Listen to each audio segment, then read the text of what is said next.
Ngayong October 16, kasama ang buong bersa ng News 5. Narito na ang mga umaaksyong balitang hatid ng Frontline sa umaga.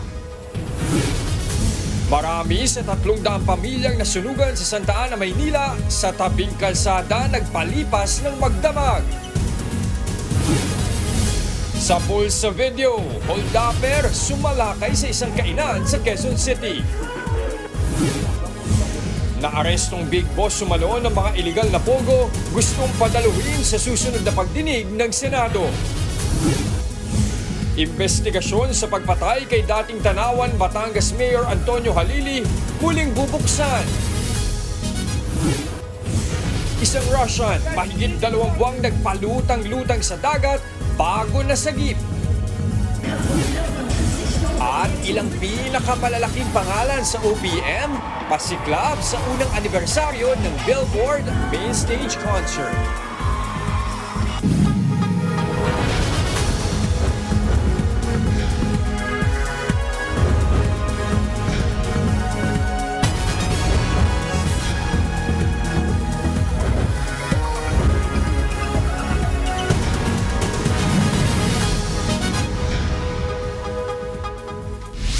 Matapos masunugan, problema ngayon ng mga residente sa Santa Ana, Maynila kung paanong magsisimula muli. Umabot sa 300 pamilya ang nawalan ng tirahan sa sunog kahapon. Ang ilan sa mga nasunugan bumalik sa kanilang mga bahay para maghanap ng mga gamit na pwede pang maisalba at mabenta.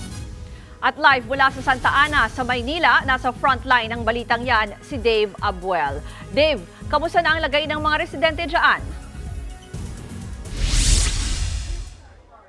Ruth, hirap pa rin tanggapin ng mga residente ng Barangay 775 ang naging sunog dito kahapon. Ang ilan sa kanila, binalikan ang mga nasunog na bahay, nagbabakasakaling may maisalba pang mga gamit.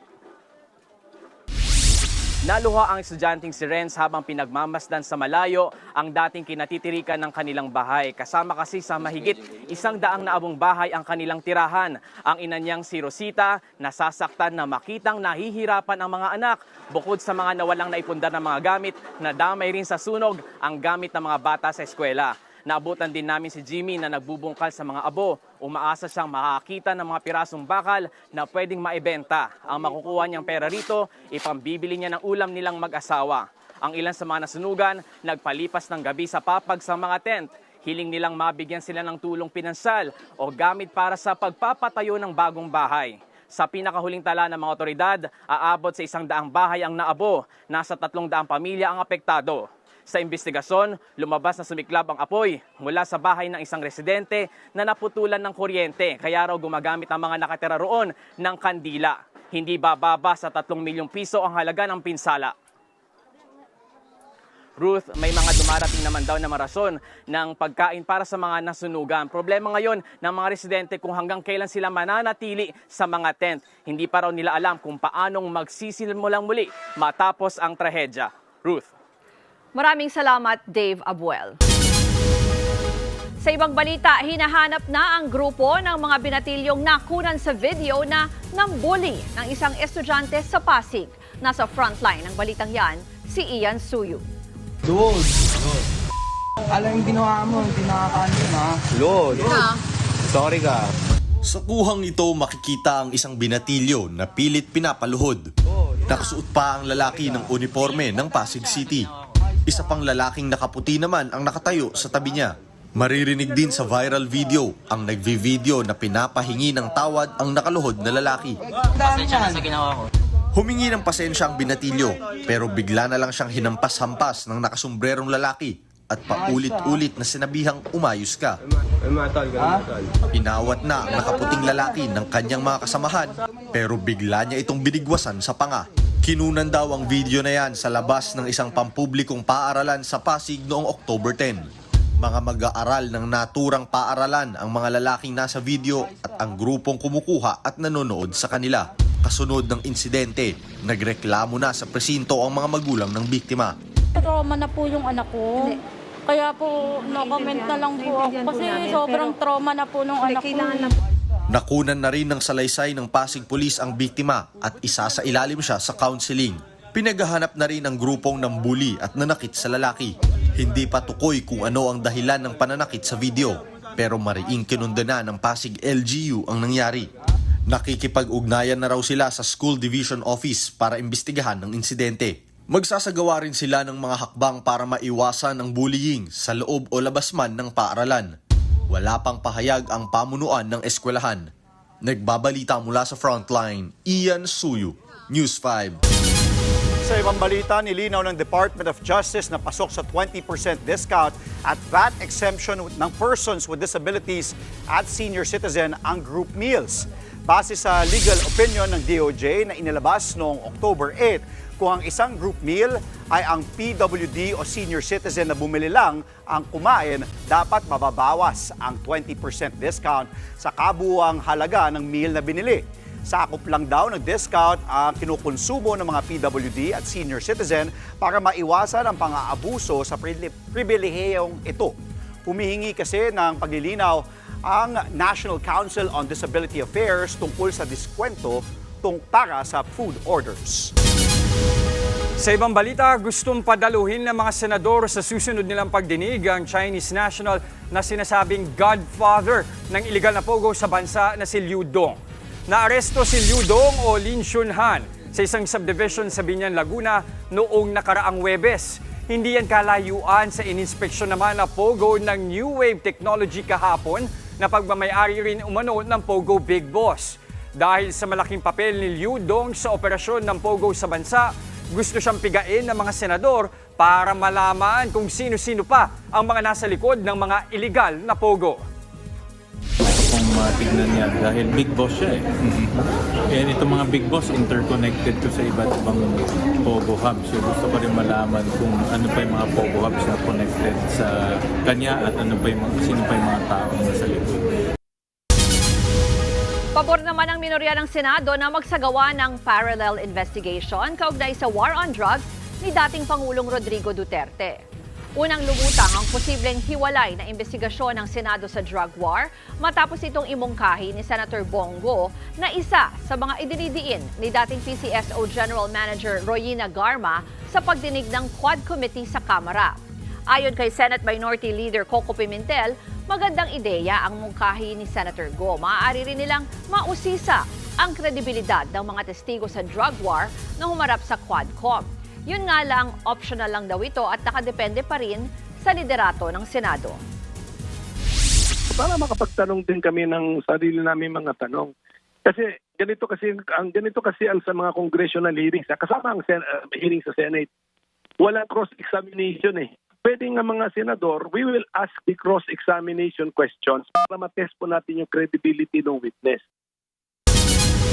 Tuloy ang operasyon ng gobyerno para ipasara ang mga iligal na pogo dito sa bansa. Pero aminado ang mga otoridad na pahirapan ng misyon dahil dumami at mas nagtatago na ang mga pogo. Nasa frontline ng balitang yan si Brian Basa. Higit 100 iligal na pogo hub pa ang patuloy na nag-o-operate sa bansa.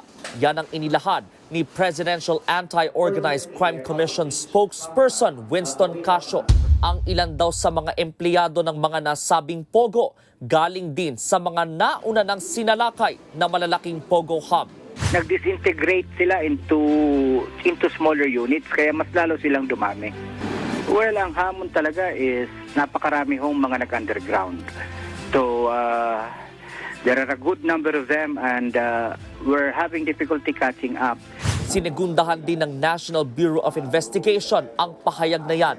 Lumalabas din sa pagsisiyasat ng NBI na sa mga residential area na nag-o-operate ang ilang scam hub na galing sa mga pogo para hindi kaagad mabisto. Kabilang sa mga pinaghihinalaang pogo hub ang opisinang ito ng Internet Gaming Licensee o IGL sa Biñan, Laguna. Sa inspeksyon ng PAOK, tanging mga nagkalat na gamit sa mga kwarto ang naabutan nila. Walang tauhan o empleyado sa opisina. Sinira na nila yung mga hard disk. Wala na ring hard drive ang mga computer na maaari sanang magsilbing digital evidence. Posible raw na natulugan ang operasyon. Ang hinihinalang nagmamay-ari sa Pogo Hub, si Lin Chunhan alias Liu Dong. na inaresto sa isang residential subdivision sa Laguna noong nakaraang linggo. Siya ang sinasabing boss of all bosses ng mga pogo sa Pilipinas. Ayon sa aming pakikipag-usap doon kay Lin Xunhan, yung kanyang pogo na tinatawag ay yung New Wave technology. Hinahunting na ng PAOK ang mga sinasabing financier ng pogo sa bansa na karamihan ay mga Chinese. Nagbabalita mula sa Frontline, Brian Basa, News 5. Susunod, holdapan sa isang kainan sa Quezon City sa pool sa video. Batang babae sa Tondo, Maynila, patay matapos magulungan ng sasakyan. At ang pambihirang sighting sa Russia ng tinaguriang Comet of the Century. Mga kapatid, yan at iba pang mga balita at impormasyon sa pagbabalik ng Frontline sa umaga.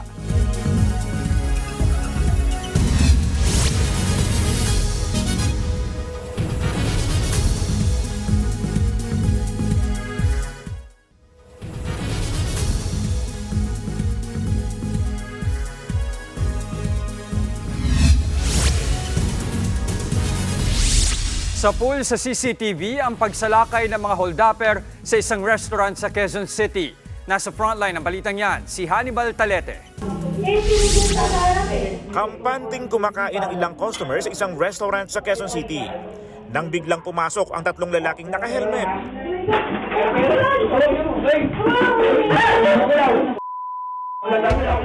Naglabas ng baril ang mga lalaki at nagdeklara ng hold up. Isa-isa nilang nilimas ang mga gamit ng mga kumakain.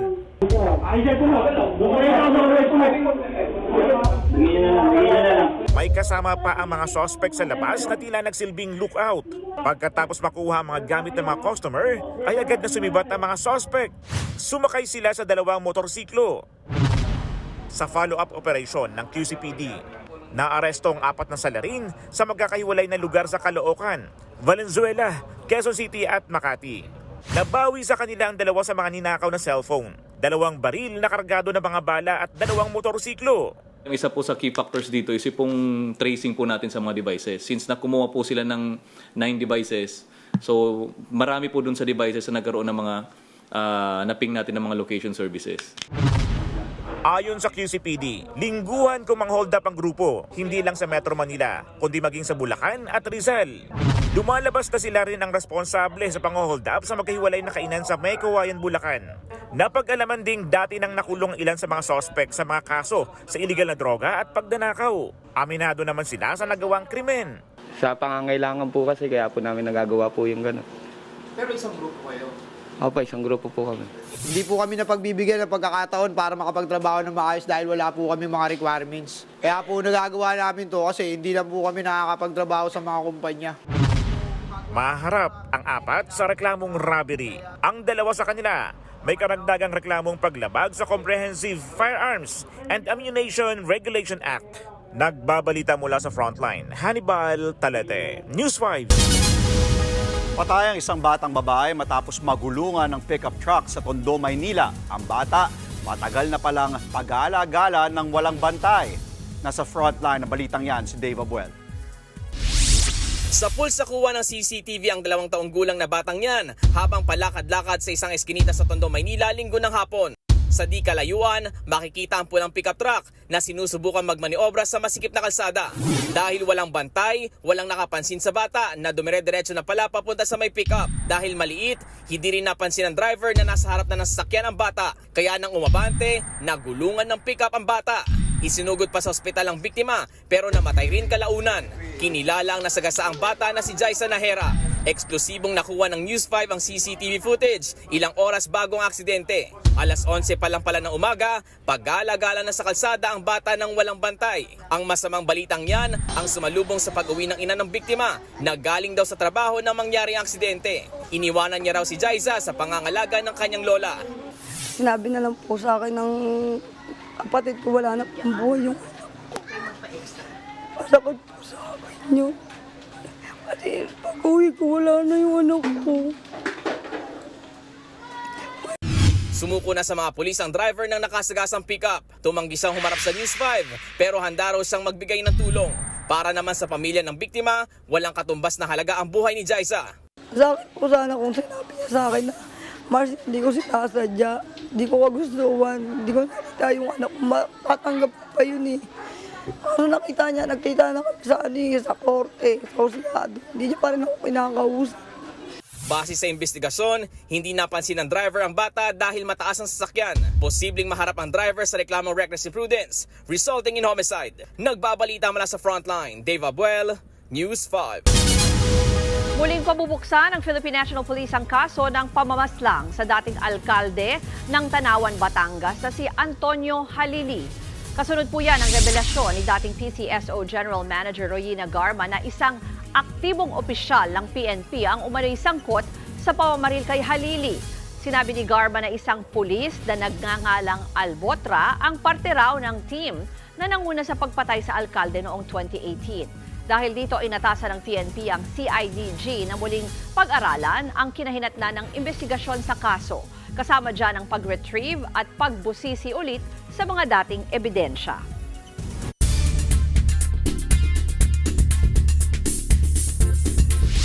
Nailigtas ang isang Russian national matapos magpalutang-lutang ng 2 buwan sa karagatan. Namataan ang bangka ng lalaki sa may Sea of Okhotsk na matatagpuan sa kanlurang bahagi ng Pacific Ocean. 67 araw na raw mula nang mawala ang lalaki bago nakita ng mga mangingisda. Yun nga lang, di na inabutang buhay ang mga kasama ng lalaki. Ayon sa mga otoridad, August 9 nang pumalaot ang 3. Pero matapos ang ilang oras sa dagat, hindi na sila nakontak at nawala na. Samantala, namataan ang isang pambihirang comet sa Russia. Makikita ang maliit na comet na dumaan sa kalangitan nitong Lunes ng gabi. Natukoy yan bilang ang C2023-A3 comet. Minsan lang daw po itong dumaan sa inner solar system kada 80,000 years, kaya't binansagan itong comet of the century. Nagkaroon naman ng pagkakataon ang mga taga-Russia na masilayan ito dahil sa magandang panahon. Susunod, star spiker na si Ea Laure. Target makuha ng ibang koponan sa PBL. Silipin ang official light stick ng BINI.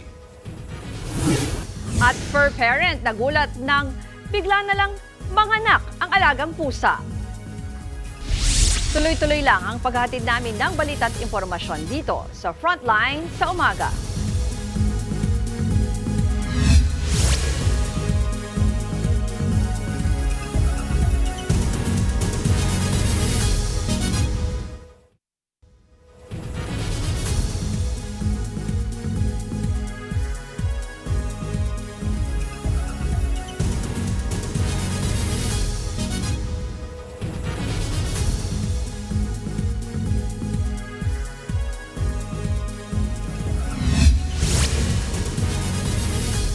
Ipinakita na ng Nation's Girl Group na BINI ang disenyo ng kanilang official light stick.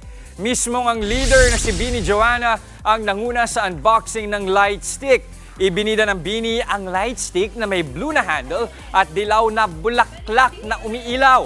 Nag-demo pa sina BINI Maloy at BINI Sheena kung paano ma-enjoy ng fans sa kanilang 3-day Grand BINIverse concert sa November. Ayon sa post ng Pop Spaces, mabibili ang light stick package box sa halagang 2,999 pesos. May kasama na itong strap at photo card set. Sisimula ng pre-selling sa October 24 at general sale sa October 27.